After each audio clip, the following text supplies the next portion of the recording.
Hey guys, this is Bill, and these are my top 10 QBs going into the 2024 season.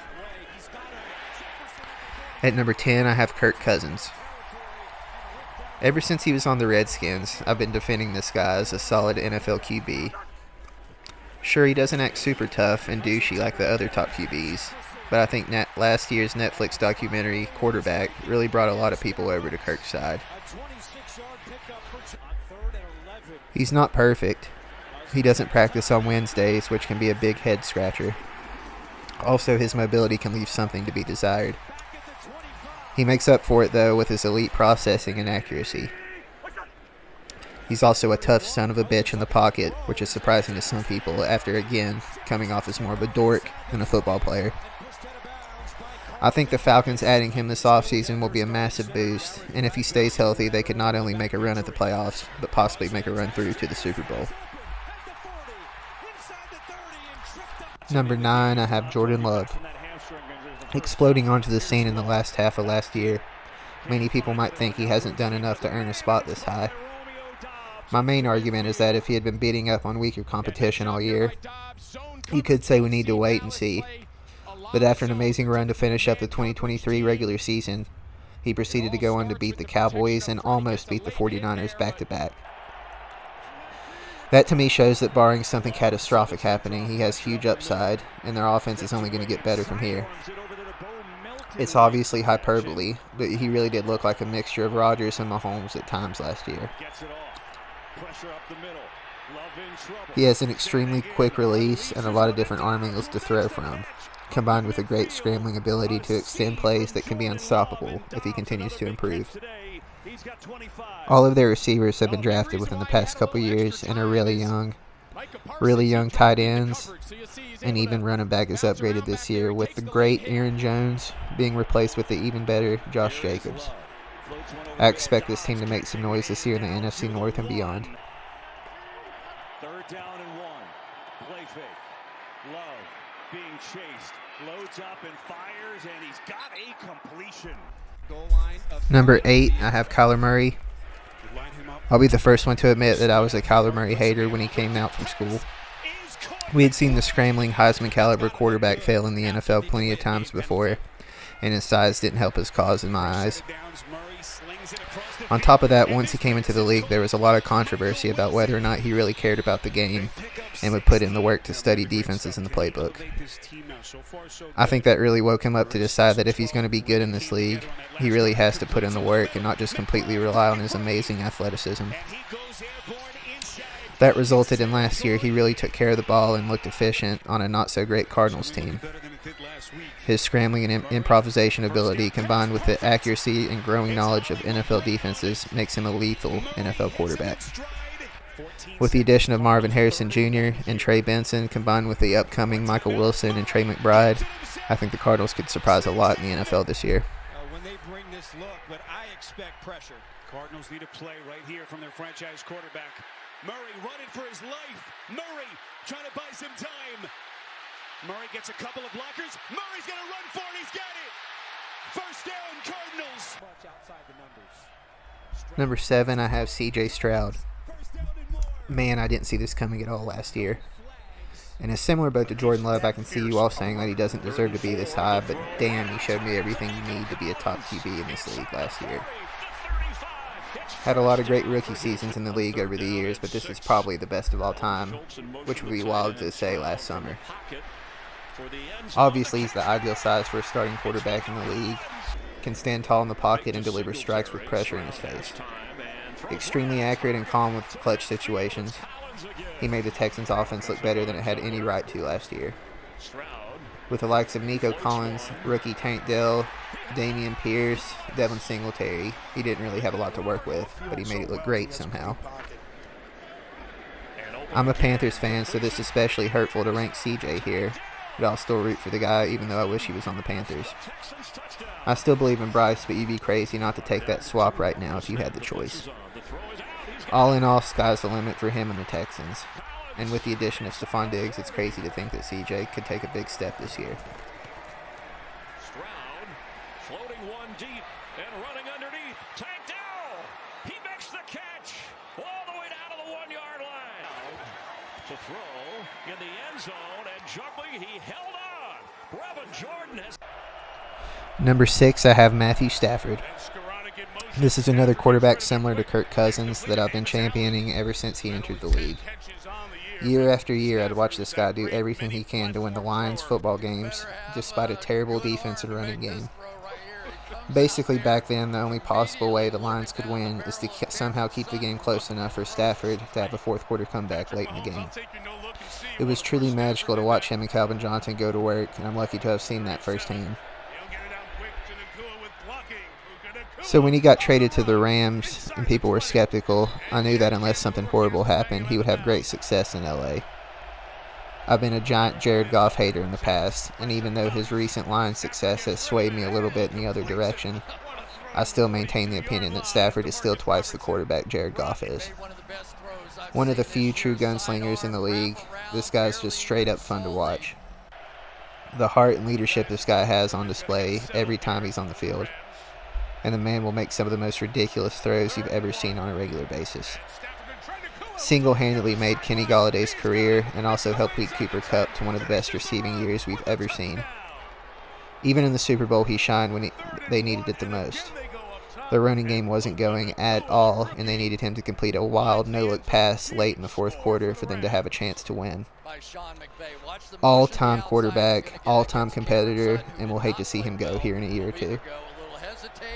You think you're trying to get just 1 yard, and there they go. So these two quarterbacks just exchanging haymakers so far in this game. Ronnie Rivers first snap, not with Kyron Williams as the running back. Stafford throws, arm looks fine. Nakua, gotta bring him down. He's so good at. Number 5, I have Joe Burrow, and there's a tier break here from Stafford to Burrow. These 1 through 5 guys that either have a Super Bowl or could easily win a Super Bowl in any year, and I would consider them year in, year out elite talents. The previous 5 guys are either too young and need to prove more, or have already reached their peak and are on the downslope of their careers. Burrow's a hard one to rank because, as everybody knows, he's starting to kind of become a little injury prone. I think that I factored that in a little bit, though, since if he had played the past couple years completely, I'm sure he'd probably be in the top 3. Anyway, this is the closest player in the league to a Tom Brady that we have. Not the most athletic, he doesn't have the biggest arm, but he can dissect a defense like no other and has some of the best accuracy in the league. When he was drafted by the Bengals, they weren't necessarily the laughingstock of the league, but they hadn't really had much success in the past 20 years before. It didn't take long for him to completely change everyone's opinion on the franchise, though. Him getting hurt his rookie year was also a blessing in disguise because it allowed them to be bad enough to be able to draft Jamar Chase, who's a huge key of this team. He showed to be super clutch, as evidenced by his games against the Chiefs in the playoffs. He's also one Aaron Donald pass rush away from winning the Super Bowl a couple years ago. It's a lot easier said than done, but if he gets his injuries in check, he'd be a lock for a top 5 QB in the next 10 years and possibly a Hall of Fame talent. Second and 10. 5 the pattern for Burrow. Able to escape the trouble. Burrow on the run to Higgins. With an ankle injury. On first down, Lamar Jackson. Number 4, I have Lamar Jackson. What can you say about 2024's MVP? The man can do it all. Finally, in a modern NFL offense last year, he was able to unleash his arm a little bit more than years previous, and that allowed him to have a career year. I was a little skeptical about him coming into the league. He showed flashes his rookie year, but getting shut down in the playoffs made me think that he was sort of a one-trick pony. He then proceeded to come out next year after having an MVP season and just making defenses look like fools. Ever since then, he's steadily gotten better as a passer, and that culminated in last year where he mixed his explosive game-changing plays with smart, efficient football, and they won a lot of games because of it. Should have beaten the Chiefs in the playoff game, too. Easily one of the most exciting players in the league to watch. He's also tough as nails and a big competitor. I do think as he gets older, he'll have to continue improving the passing game as he loses half a step or more athletically. With the addition of Derrick Henry and Mark Andrews being back from injury, Ravens are going to be a tough outing, basically any team in 2024. Lamar for Andrews. Here's a fake. Jackson's got all day. Lofts it over the middle, and he's got a completion, and it's a big play. Zay Flowers still going, and he's all the way down to the... Number 3, I have Justin Herbert. A somewhat controversial take. I think people put too much stock into wins when it comes to evaluating QBs. Slight tangent, but to me, Brady isn't the undisputed GOAT just because he won a bunch of Super Bowls. Taking that logic and expanding it leads you to the conclusion that Eli Manning, Trent Dilfer, and Brad Johnson are better QBs than Dan Marino since they at least won a Super Bowl. I think a similar thing is happening with Brock Purdy to an extent now. Anyone with a brain for ball will tell you Purdy doesn't belong anywhere near the top 10 QBs yet, but a lot of casuals will put him there because he wins games. Sure, Herbert hasn't won a playoff game, but it took Stafford years to win a playoff game because his team wasn't great. Did that make him a worse quarterback? Of course not. I think here in the next year or two, people will start to come around on Herbert since he finally has a good head coach who knows what he's doing. Drafting a left tackle in the first round is just great GMing, and I think Herbert with an amazing offensive line will do wonders. That way they will finally be able to run the ball on a regular basis and actually have the defense bite on the play action. Keenan Allen will be somewhat hard to replace, but besides that, I don't think they really lost that much this offseason. On talent, Herbert has it all. Size, he's a giant. Arm strength, second or third to Mahomes and Allen. Accuracy, athleticism, and brains, it's all there. He makes wow throws regularly and can make any throw on the field. The sky's the limit for this kid this year and beyond after playing only 4 seasons with questionable at best personnel and coaching in each of them. Herbert got a man down the sideline. All alone is Mike Williams, and he will prance into the end zone. Mike Williams up top, one-on-one. Herbert looking for Parham, and he's got him. Right, Number 2, I have Josh Allen. This guy's a complete and utter freak at QB. He's like they put the size and athleticism, running ability of Cam Newton with the arm strength and accuracy of Justin Herbert. Another quarterback let down by his team, albeit not as bad as Justin Herbert. They really should have beaten the Chiefs in that playoff game where they scored with seconds left to take the lead. Coming into the league as a raw prospect, a lot of people made fun of the Bills for taking him, saying he just looked good in shorts at the combine. He had a rocky start his rookie year, but even then you could see flashes of what he'd end up as. Easily the best red zone weapon in the entire NFL, Josh Allen is a walking touchdown waiting to happen. Similar to Herbert, besides random players like Stephon Diggs, he really doesn't have anything to work with most of the time. People get on him for his turnovers, but again, you have to look at the context.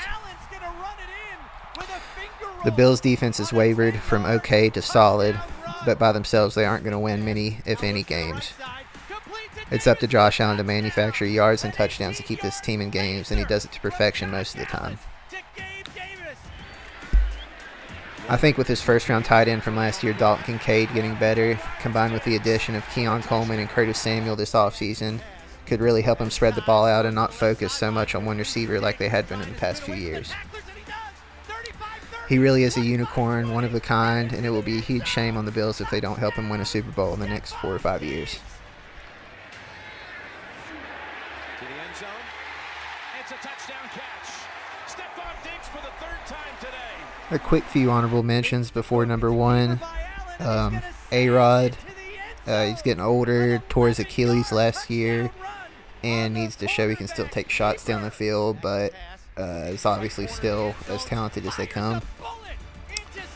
Trevor Lawrence, I almost squeezed him into number 10. He just needs to be more consistent, and I think he can achieve that here in the next year or two.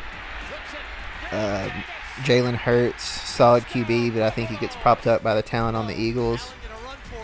And Dak Prescott, overhated, but still not worth quite what Dallas is paying him. Bullish touchdown run by Josh Allen. Already in motion. They'll swing it to him. Using his speed to the end zone. Touchdown, Buffalo. Allen bouncing, escaping, firing end zone. Touchdown, Quentin Morris. Looking to his left, has Cook out of the backfield, and reaches for the pylon. It's a touchdown! Allen fires it, complete to Diggs at the 6. Hops to his feet, still loose, racing into the end zone! Touchdown, Buffalo! A 25-yard touchdown catch and run! Allen takes it right to the goal line. At number 1, I have Patrick Mahomes. Well, this is anticlimactic, but I couldn't live with myself thinking I knew ball and put Patrick anywhere below 1. Whatever he lacks from Josh Allen when it comes to running ability, he makes up for it by being the better passer. He didn't have a great receiving core last year, and admittedly, it didn't look amazing all year, but he managed to make it work, and by the time the playoffs came, he had them firing on all cylinders somehow. We've had scrambling quarterbacks before him, but I think he's perfected it to a point where you can actually win important games late in the year with the style. He doesn't just scramble to scramble. He only does it when he doesn't see anything open and has to. He has all the arm angles in the world and can make any throw on the field and come back from any deficit. I think the play where I realized he was going to be special was that first playoff game against the Titans. The Titans were playing the Chiefs really well, but late in the second quarter, right before halftime, he put the team on his back and had a huge rushing touchdown where he broke a couple tackles, and it changed the momentum of the game completely. As somewhat of a Titans fan, it hurt to see that, but at the same time, I had to acknowledge that it takes a special type of player to make a play like that, especially in that situation. He's only continued to do stuff like that ever since, and I'm sure he'll win at least a couple more Super Bowls before he retires. And yes, regardless of how many Super Bowls he ends up winning, I do think he's a better quarterback than Tom Brady overall. Anyway, thanks for watching. Please like and subscribe if you like it. And that's it. Juggled, holds on.